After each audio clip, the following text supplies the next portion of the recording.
సాగయ్యా శివ శివ నీవన్నీ వింత ఆటలే పుట్టుక చావు యాతనాను రాసేను దుటి రాతలే.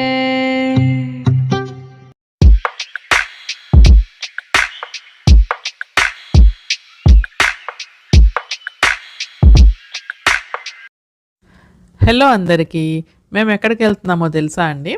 గుంటూరు జిల్లాలో ఉన్న కాకాని గ్రామానికి అయితే వెళ్తున్నాము.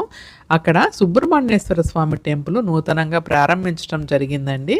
సో అక్కడ మనకి సేవకి అవకాశం వచ్చింది. సో శాకాంబరి ఉత్సవాల టైంలో మేము వెళ్ళామన్నమాట. సో అక్కడ మేము ఏం సేవ చేసాము, అలాగే గుడి ప్రాంగణం ఎలా ఉంది, గుడిలో స్వామివారిని కూడా చూపిస్తాను. వీడియో స్కిప్ చేయకుండా చివరి వరకు చూసేయండి. టెంపుల్కి అయితే రీచ్ అయిపోయామండి. వెళ్ళంగానే బ్రేక్ఫాస్ట్ అరేంజ్ చేశారు. సో బ్రేక్ఫాస్ట్ చేసేసి ఇంకా ఇక్కడ ఉన్నామన్నమాట. టెంపుల్ లోపలైతే హోమం జరుగుతోందండి. సో కొత్తగా కన్స్ట్రక్ట్ చేసిన టెంపుల్ కదా, ఇట్లా రోజు హోమాలు కూడా చేయించుకుంటున్నారనమాట. సో మేము శాకాంబరి ఉత్సవాల టైంలో వెళ్ళాం కాబట్టి, శాకాంబరి ఉత్సవాలంటే మీకు ఐడియా ఉంటుంది కదా, కూరగాయలతో అన్ని దండల్లాగా కట్టి స్వామివారికి అమ్మవారికి టెంపుల్ అంతా కూడా అలంకరిస్తారు. ఇదిగోండి టెంపుల్ ముందు ధ్వజస్తంభం ఉంది. శాకాంబరి ఉత్సవాల టైంలోనండి దాదాపు అన్ని దేవాలయాలు కూడా కూరగాయలు పండ్లతో అలంకారం చేస్తూ ఉంటారు కదా. సో ఆ టైంలో అన్నమాట ఇది. ఇప్పుడు మీరు చూస్తున్నది కాళభైరవ స్వామి అండి.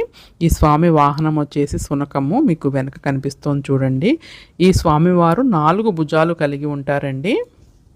సో ఫస్ట్ మాకు బెండకాయలు అయితే ఇచ్చారు, అవి దండల్లాగా గుచ్చుతున్నాము. ఇదిగోండి మా టీం అందరం కూడా గుచ్చుతున్నాము బెండకాయలే. సో విజయవాడ నుంచి కాకాని దాకా వచ్చి ఇక్కడ సుబ్రహ్మణ్యేశ్వర స్వామి టెంపుల్లో సేవ అయితే చేస్తున్నాము. ఇదంతా పూర్తిగా వాలంటరీ సేవేనండి. ఎవరు ఎటువంటి డబ్బులు ఎవరు, మన ఛార్జీలు పెట్టుకుని మనమే వస్తాము.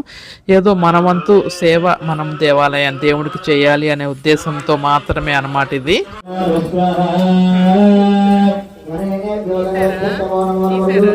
వీళ్ళు కూడా మా టీమేనండి. కరివేపాకు పెద్ద పెద్ద కొమ్మల్లాగా ఉంటే వాటిని కట్ చేసి కట్టల్లాగా కడుతున్నారనమాట. కరివేపాకుతో కూడా దేవాలయాన్ని అలంకరిస్తారండి.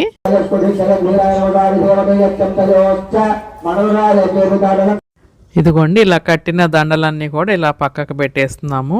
సో అలాగే సంచులు వచ్చినాయి అనమాట బెండకాయలు. సో అవన్నీ కూడా కట్టేసాము మొత్తం. బెండకాయలేంటి, దొండకాయలేంటి, దోసకాయలేంటి, సొరకాయలు అన్నీ కట్టేసాము.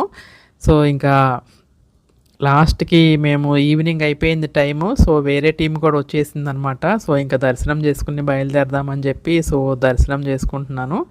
సో ఇదిగోండి మేము కట్టిన దండలన్నీ కూడా ఇదిగోండి ఇలా అలంకారం చేశారనమాట. చాలా తృప్తిగా ఉంటుంది కదా, మన చేతులతో కట్టిన మాలలన్నీ కూడా అలంకారానికి వాడతారు స్వామివారికి, అమ్మవారికి, అలాగే గుడిలో కూడా. ఇదిగోండి చాలా దగ్గరగా చూపిస్తున్నాను చూడండి, దర్శనం చేసుకోండి సుబ్రహ్మణ్యేశ్వర స్వామిని. సో ఇంకొక టీం అయితే వచ్చిందండి సేవకి. సో ఇంకా మేమైతే బయలుదేరుతున్నాము. చాలా తృప్తిగా వెళ్తున్నాము అనమాట దేవుని సేవ చేసుకొని.